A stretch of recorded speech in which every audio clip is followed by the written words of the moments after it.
Bienvenidos al Instituto de Investigación de Obras Sociales de OSDEPIM.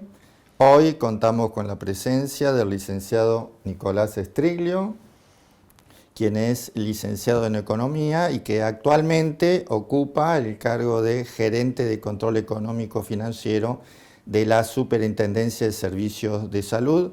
Muchas gracias, Nicolás, por tu presencia en esta entrevista. Primeramente nos gustaría saber, acabo de decir, sos licenciado de Economía, recibido ya hace varios años en la UCA, creo, y después especializado en el tema financiero y de costos.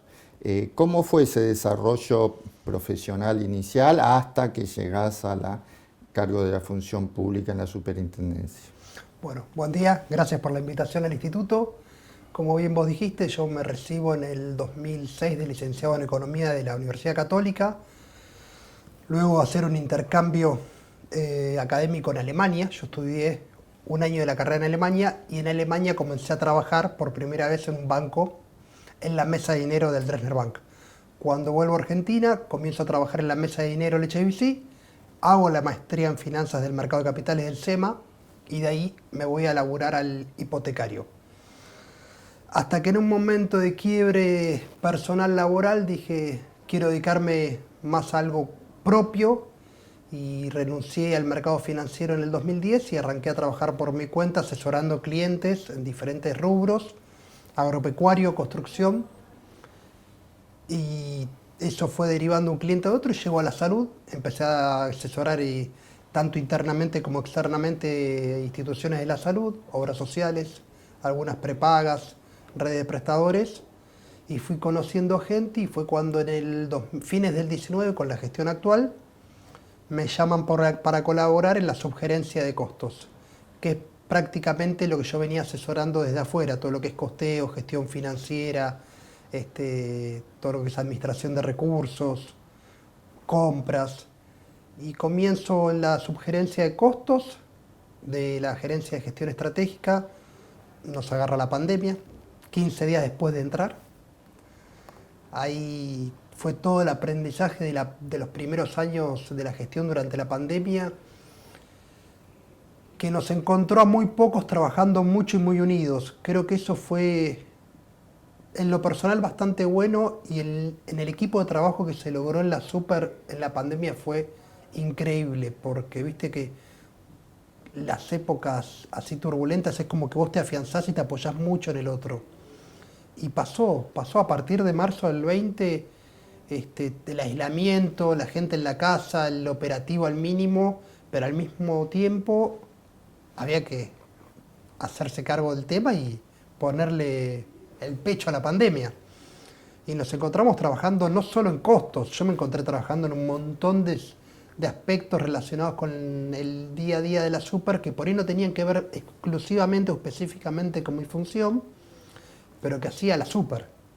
Éramos, no digo bastantes pocos, pero que era un grupo reducido que trabajábamos codo a codo en todos los temas. Desde relevamiento de camas, me acuerdo que al principio era todo el tema de vacunas antigripales. Apenas arranca la pandemia, todo el armado de la logística de las vacunas antigripales. Después empezamos con los adelantos de SUR, los módulos COVID y lo que nos iba permitiendo el día a día. El salto de lo privado, tema salud, que dijiste que había ya incursionado, con el salto del tema salud en lo público. ¿Viste muchas diferencias, similitudes, cosas que te hayan sorprendido? Mira, yo cuando me llaman para sumarme al equipo de la Super, yo venía muy privado, una formación bastante bien bancaria, no te digo corporativa, pero bien bancaria, bien privada. La consultora la administrábamos así.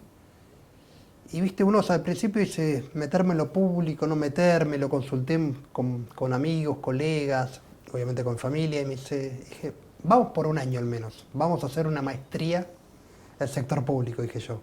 Porque la realidad es que uno resigna bastante por sumarse al sector público, pero aprende un montón. Es otro ambiente, otros recursos, otras herramientas. otras responsabilidades. Y cuando llegás a la superintendencia, ¿te designaron directamente en la gerencia que actualmente estás? No, ¿Cómo fue el ahí llegaba. proceso? Yo entro en la subgerencia de costos y cuando pasa lamentablemente lo que sucedió con Eugenio, que hay un cambio de superintendente en el medio de la gestión, y viene de Daniel López, quien es el actual superintendente, esto fue en mayo del 21. Dani lo que hizo fue mantener prácticamente todos los equipos, lo cual para mí fue genial porque hubo una continuidad en la gestión. Si bien hubo un cambio de cabeza de superintendente, el equipo de trabajo continuó. Y en agosto fue cuando a mí me ofrecen, frente a un cambio interno de equipo de trabajo que decide el superintendente, me ofrecen la gerencia de control económico financiero, cargo que actualmente ocupo. Las incumbencias propias de tu gerencia, si las tuvieras que definir o explicar, ¿cuáles son? Las propias de la gerencia, digamos que es una gerencia de control, como bien el nombre lo dice. Nosotros controlamos económica y financieramente a las 290 obras sociales y las 680 prepagas del sistema. Somos una especie de AFIP barra IGJ de las obras sociales, digamos. Pues nosotros recibimos mensualmente los estados de origen y aplicación de fondos, recibimos anualmente los presupuestos, recibimos y participamos anualmente del balance y su aprobación en asamblea, fiscalizamos las obras sociales, tenemos un sector específico de crisis y liquidaciones, nosotros somos la gerencia que canaliza la medición de todas las áreas de la super de los indicadores del decreto 1400, que es una de las principales herramientas que hoy tiene la superintendencia para dar de baja una obra social. Determinamos que una obra social esté en crisis mediante finalmente el dictado de una resolución del superintendente y hacemos el seguimiento de la crisis, su reversión o en caso de incumplimiento del plan de contingencia, de acuerdo a lo que determina el 1400, procede a la baja de la obra social. Está bien. Y en ese panorama, haciendo ya foco más concreto, el tema de las obras sociales, ¿cómo es la situación económica, financiera en general? ¿Qué análisis haces? Insisto, por tu gran experiencia en lo privado, tenés un parámetro para medir si las cuestiones funcionan bien, regulares o mal. Mira, en términos generales, si vamos a hablar en el bottom line, el sistema está desfinanciado. Cuando uno mide la cobertura del PMO, que anualmente la hace ProSanity, anteriormente con iSalud y ahora con IPEXA, yo de hecho participo en el PMO, en lo que es la medición de cobertura. De los últimos 4 años a la fecha, solamente el 30% de las obras sociales con su ingreso cubren el gasto del PMO. Solamente el 30%. Solamente el 30%. Y si uno hiciera una línea de tiempo, ¿eso siempre fue así? ¿Antes era más, menos? Los últimos 4 años es así. Te diría que en el 2018 podríamos haber estado más cerca del 60-40. 40 cobertura, 60 no cobertura. Pero desde el 19-20 a la fecha, 30-70.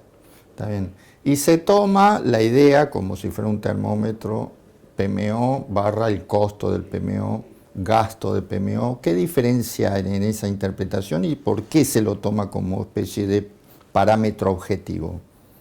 A ver, es muy buena la pregunta porque muchos hablan del costo del PMO. Costear el PMO es bastante difícil desde el operativo porque uno debería hacer un trabajo exhaustivo en determinar principalmente las tasas de uso por población, por rango etario, por geografía y después determinar los precios de cada prestación. Es un trabajo bastante grande que debería llevarse a cabo. Y ahí determinar en base a expectativas y tasas de uso esperables y precios proyectados un costo esperable del PMO. Nosotros muchas veces hablamos del costo del PMO, pero realmente lo que estamos midiendo es el gasto en salud. ¿Cuánto eroga una institución, una obra social, una prepaga o el Estado en salud? ¿Cuánto es el gasto en salud? ¿Cuánto es el gasto en salud per cápita? Una cosa es costearlo desde la teoría de cuánto debería ser el costo de acuerdo a las expectativas de consumo. y otra cosa es cuánto realmente gasta una obra social en dar prestaciones de salud. Y el criterio normalmente aceptado es costo o gasto, sea desde la actividad de las propias obras sociales o sea desde la superintendencia. ¿De qué se habla como el parámetro a tomar? Si me preguntas a mí, yo creo que las obras sociales miden el gasto en salud, que después a veces lo terminan hablando del costo, pero lo que medimos es el gasto en salud. Vos gastaste X. ¿Cómo lo miden muchas obras sociales que tienen la capacidad operativa para hacerlo? Es cuánto gasté en este periodo de tiempo, en cuántos afiliados, y los vas desglosando por prestación, medicamentos, discapacidad, pero es el gasto en salud. Está bien. Algunas obras sociales que tienen muy afianzados sus números pueden empezar a estimar tasas de uso, pero ahí tenés el desafío que necesitas poblaciones grandes para no tener distorsiones de que cuando vos tenés una población chica que no es representativa, por ahí un gasto extraordinario te distorsiona la tasa de uso. Muy bien. Y en cuanto al control de ese gasto barra costo, ¿desde la superintendencia exigen algún tipo de compliance o de intervención o deja que ese gasto barra costo lo haga la obra social y lo informe? ¿Cómo se maneja? Mira, dentro de las funciones o tareas de la gerencia, nosotros auditamos a las obras sociales. Tenemos un departamento de auditoría económica financiera, también está la sindicatura, que es cuando participa tanto prestacional, económico financiero, beneficiarios o jurídicos, son las sindicaturas generales, pero bueno, vamos a lo propio económico financiero, nosotros tenemos un plan de auditorías anual o auditorías extraordinarias por algún motivo específico, de alguna denuncia o lo que sea, y después tenemos también un área de control, el área de control que hace las presentaciones, tanto mensuales que mencionábamos antes, como las anuales de los balances, se analizan y de cada análisis que hacemos de la gerencia se da una devolución a la obra social, con observaciones que tienen que subsanar y aclarar, o si está todo perfecto, no vemos nada fuera de lo común, sin observaciones. Ese trabajo se hace, hay un equipo específicamente abocado al tema, que interactúa todo el tiempo con las presentaciones que hacen las obras sociales. Al mismo tiempo se hace la medición de los indicadores económicos financieros, a nosotros nos rige principalmente el decreto 1400, pero también la resolución 1430, que establece los distintos indicadores económicos financieros y dentro de otros indicadores los parámetros o límites con los cuales debe cumplir cada obra social. En el caso del gasto prestacional, la normativa establece que las obras sociales tienen que destinar como mínimo el 80% de sus ingresos al gasto prestacional. Y en lo administrativo, hasta el 8%. Comprendo. Un tema ligado a la cuestión del PMO. Se habla, de hecho hay un convenio y un anuncio de hace por lo menos 2 o 3 años del propio Ministerio, Superintendencia, de implementarlo, que sería el Plan País. ¿Tenés criterios formados sobre esa cuestión desde tu órbita, digamos, de incumbencia, ¿no? El proyecto País creo que es muy bueno, creo que es una iniciativa pública que tiene el músculo suficiente y la capacidad suficiente para poder realmente costear el PMO. Tiene el desafío de los diferentes subsistemas, porque no te olvides que dentro del ministerio o de la super tenemos lo público, todas las prestaciones con cobertura pública, tenemos las obras sociales, todo lo que es seguridad social sindical, tenemos las obras sociales provinciales, tenemos las prepagas y tenemos el PAMI. 5 subsectores totalmente distintos, con un perfil de beneficiario diferente. Entonces el desafío de costear cada una de estas prestaciones y de determinar las prestaciones básicas que cubran toda esta población es grandísimo. Entonces que se haya llevado a cabo un trabajo que ponga sobre la mesa la discusión de qué hay que cubrir, cuál es la cobertura básica de salud y la metodología de costeo, creo que es muy bueno.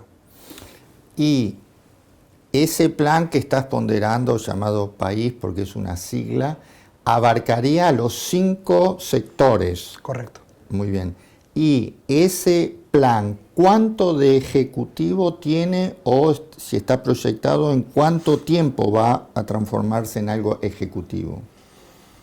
Mira, las bases ya se han determinado, las canastas están prácticamente definidas, las líneas de cuidado y qué es lo que va a cubrir o medirse. Está ahora en etapa de, creo que el costeo ya de todo lo público ya está bastante avanzado. El desafío más grande es toda la información del sistema de seguridad social y prepagas que, como te dije, vos qué tomás o qué medís, qué tasa de uso medís, la de una obra social provincial o de una prepaga privada o de una obra social sindical. No es lo mismo el perfil consumidor de un beneficiario de Osprera, para darte una idea, que un beneficiario de Swiss Medical o de una obra social de Salta. Correcto. Entonces o del PAMI. Son totalmente diferentes los perfiles de consumo. Entonces, determinar las tasas de uso y los precios, porque los precios también es un gran desafío. El precio al que accedes, no sé, una obra social con mucho caudal, como SECAC, por ejemplo, no va a ser el mismo que accede a una obra social que tenga 5.000 afiliados. ¿Por qué? Porque el poder de negociación, digamos, vamos a un medicamento. Vos cuando te sentás con un laboratorio o una droguería a discutir o negociar condiciones, tanto de precio como financieras, si tenés mucho volumen o poco volumen, te determinan el precio que vos terminás pagando y no es el mismo. Más en estos contextos inflacionarios donde la tasa financiera es tan alta, que pagar a 30, 60 o 180 días te puede implicar que pagues el doble o más todavía de lo que paga una obra social. ¿Y en plan país se llegó a alguna cuantificación de estos parámetros que estás mencionando? No, sí se determinó la metodología y se elaboró un aplicativo o un sistema para costearlo. Pero hasta donde yo tenía entendido, no participé de las últimas reuniones, todavía no está definido un valor. Bien. ¿Y cuánto modificaría, en la medida que se haga ya ejecutivo, en relación al escenario actual del uso del PMO tal cual la conocemos? ¿Cuánto modificaría o mejoraría en su caso? A ver, la gran diferencia respecto al PMO es que se mide por canastas prestacionales. Entonces ya no es que medimos prácticas puntuales, sino que son canastas o líneas de cuidados generales. Las diferencias específicas en cuanto a los prestacionales no las sé, ahí te lo debo. Está bien. Y respecto, que lo mencionabas de alguna manera, lo que serían los déficits en la tarea propia económica financiera de las obras sociales, si podés desarrollarlo un poco más y cómo lo cubren las obras sociales, cuáles son los mecanismos, justamente para no perder las prestaciones o el financiamiento. Mira, hoy las obras sociales deficitarias tienen diferentes mecanismos de financiación. El principal es el rol que cumple la superintendencia como financiador o redistribuidor del Fondo Solidario de Redistribución a través del mecanismo de integración, que es la cobertura o el financiamiento de todas las prestaciones relacionadas con la discapacidad, los subsidios automáticos y el reintegro de SUR, que es todas las prestaciones de alto costo.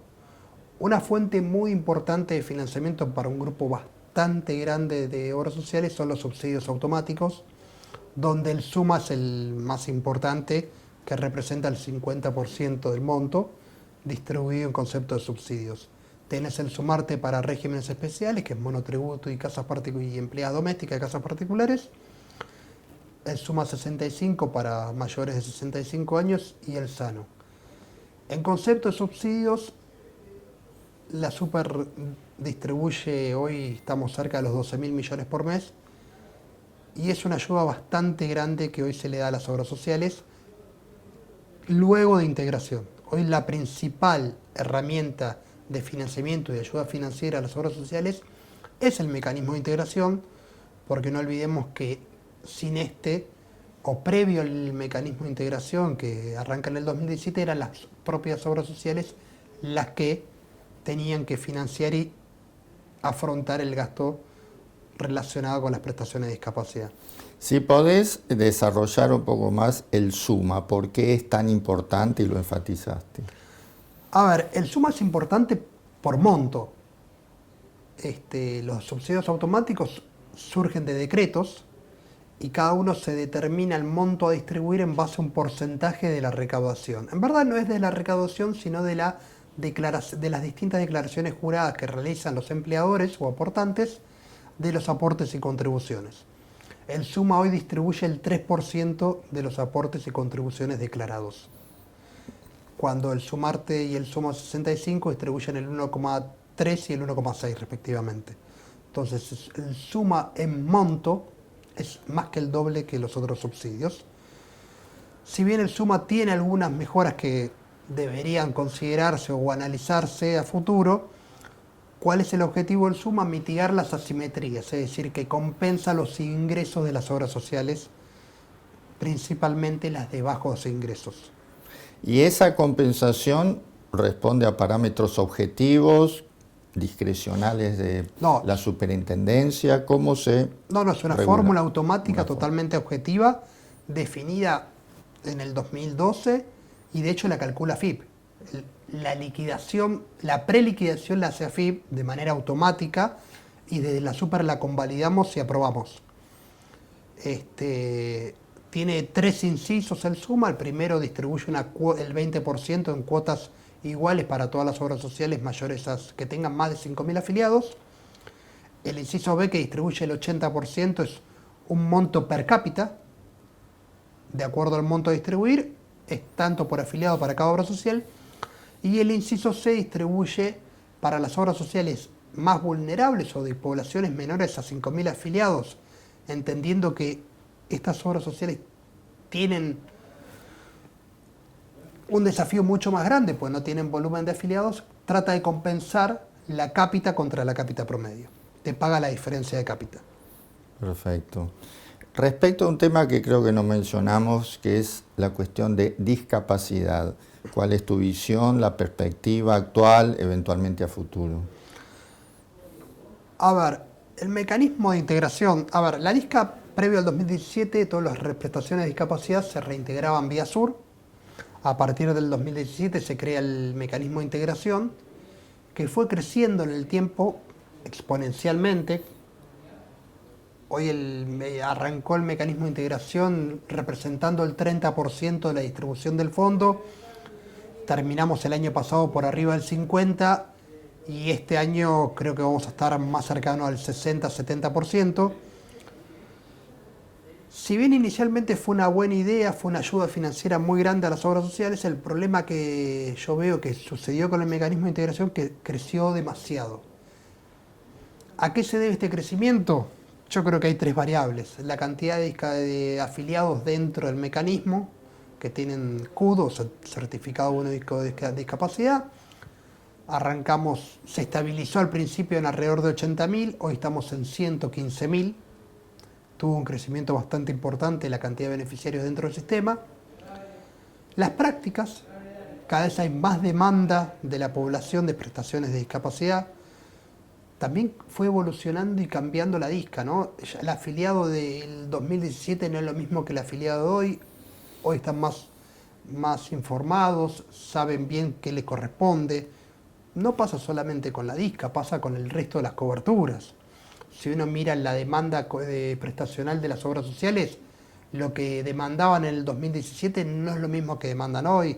Ya los afiliados, los beneficiarios cada vez están más informados qué les corresponde, qué cobertura tiene que dar las obras sociales y exigen cada vez más. Sí, y también tenemos el tema, termino con la tercera variable, discúlpame, que es el precio. El aumento del nomenclador que se fue dando durante los últimos años. Si bien durante pandemia tuvo un pseudo congelamiento, porque durante el 2020 no tuvo aumentos, excepto diciembre del 20, después hubo una corrección y un aumento bastante interesante en lo que es el nomenclador, y esto llevó que hoy sea tan importante dentro de la distribución del fondo el concepto del mecanismo de integración. Muy bien. Hablabas de un crecimiento exponencial, 30, 50, 60. ¿Qué proyectan hacia adelante? ¿Quién está controlando o previendo eso? El rol de control le corresponde a la superintendencia. Desde la superintendencia se hacen distintos controles desde lo prestacional. Todas las presentaciones de las liquidaciones y las facturas por prestaciones de los distintos efectores que presentan las obras sociales se controlan desde la superintendencia.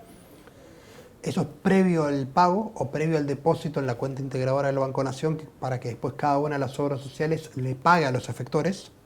Vale aclarar que son las obras sociales las responsables del pago a cada uno de los efectores o prestadores de discapacidad.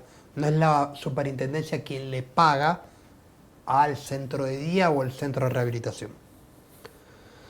Se hace entonces un control ex ante de todas las presentaciones y un control ex post a través de todos los informes de origen y aplicación de fondos que mensualmente tienen que presentar las obras sociales en la superintendencia sobre la cuenta integradora del Banco Nación relacionada con discapacidad, que cada una de las obras sociales presenta el extracto bancario con los comprobantes de transferencia, con las liquidaciones, y se convalida o se correlaciona lo que se autorizó previamente con lo que se depositó y la cancelación de esa factura. ¿Y se sabe por qué esa proyección, si es que se estudió, lo sorprendió o era algo esperable, previsible? Ese crecimiento exponencial lo definiste vos. Sí, a ver, la sorpresa no te la puedo responder porque habría que ir a ver a quién lo elaboró en un principio, cuáles eran las expectativas. La realidad es que el gasto está creciendo, el mecanismo crece mes a mes, producto de, a ver, también estamos en un contexto inflacionario del país muy importante. Entonces, con las tasas de inflación actuales, no solo crece discapacidad, crece el gasto. Cuando uno mira la evolución de los ingresos versus los egresos, hay un descalce de tasas de crecimiento muy alto. ¿Por qué? Porque tal vez la actividad económica o los salarios no acompañan el crecimiento de los costos. Cuando hablo de los costos puede ser desde el precio de los medicamentos ambulatorios o el precio de los medicamentos de alto costo, que algunos están hasta atados al dólar, o las prestaciones. Entonces, existe hoy un descalce de tasas de crecimiento entre el ingreso y el egreso, que no solo afecta a discapacidad, afecta mismo al presupuesto de la superintendencia o a la realidad de todas las obras sociales. Creo que a la realidad de muchas de las familias también, de los sectores y familias nos pasa en nuestra propia economía familiar, donde tu ingreso no acompaña tu ingreso. Exacto. Volviendo al rol de economista, ¿cuánto afecta la macro en este panorama que estás comentando? Creo que es lo que te decía recién, cuando vos tenés un descalce de ingreso versus egreso, ese déficit lo tenés que salir a financiar, y vuelvo a la pregunta inicial, ¿cómo financiás el déficit? Yo antes te arranqué diciendo con financiamiento de la super. Otra medida muy utilizada, otra herramienta es días de calle, digo yo. Si vos antes le pagabas a tus proveedores a 60 días, hoy te le estás pagando 120. Generás deuda en la calle. El cheque que antes entregaba, te pago 30 días los medicamentos, hoy te estoy pagando 120. ¿Qué hice? Me financié con mis proveedores. Entonces cada vez tengo más deuda en la calle. Bien. Y muchas veces cuando vos me dices eso de deudas, cuentas a pagar o proveedores sobre tu recaudación, hay obras sociales que superan la recaudación, que tienen 1, 2 recaudaciones, 3 recaudaciones girando en la calle. Es la famosa bicicleta que no puede parar nunca porque el día que frena la bicicleta se cae.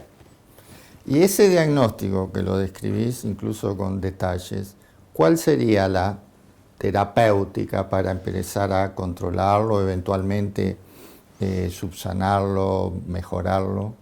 Si es que existe, ¿no? Creo que ahí sí te digo que va a estar muy atado a la macro. Indudablemente vos necesitas mejorar el ingreso.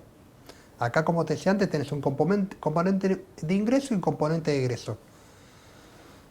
El principal desafío es lograr crecimiento, lograr mejores ingresos y mejorar el numerador de la ecuación. Que vos mejores el ingreso per cápita para lograr dar una mayor cobertura de tu gasto.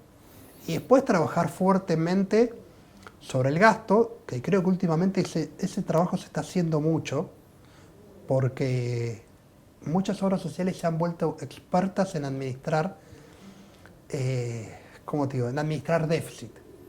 ¿Viste? Porque saben que no les alcanza. Entonces están todo el día viendo la forma de mejorar la situación financiera. Porque económicamente por ahí no cierra, pero financieramente lo van logrando a través de acuerdos mejores con los proveedores, mejores acuerdos de pago. Es una batería de medidas que hay que llevar a cabo. Y si la macro no mejorara, por lo menos en el corto plazo, y los ingresos tampoco, por consecuencia, mejoraran, ¿qué escenario ves a futuro, por lo menos en futuro cercano? Y los que no estén bien armados y no tengan una estructura administrativa, operativa, un control del gasto, un buen departamento de auditoría médica que realmente analice las autorizaciones, y la van a pasar mal. Hoy ya hay muchas obras sociales con una deuda significativa, que es lo que te decía recién, que tienen 3 o más recaudaciones de deuda en la calle. La solución a eso va a ser seguir endeudándose mientras puedan. Correcto. Esa es la realidad. Correcto. Pero cuando vos tenés 3 recaudaciones, 4 recaudaciones en la calle y no lográs frenar la bola de nieve, llega un momento que te golpeas contra la pared.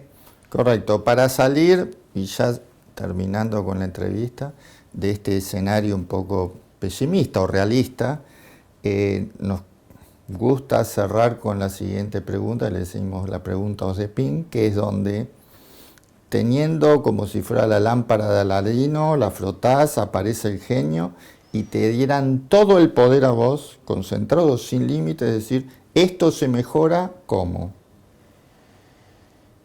Qué buena pregunta. Si se logra incorporar al sector laboral el 40% de informalidad y aumentar la masa crítica, la masa de ingresos, creo que la mejora sería significativa. Bien, con esta última pregunta entonces damos por finalizado y volvemos a agradecerle al licenciado Striglio su presencia y nos vemos en la próxima oportunidad. Gracias. Hasta luego, gracias.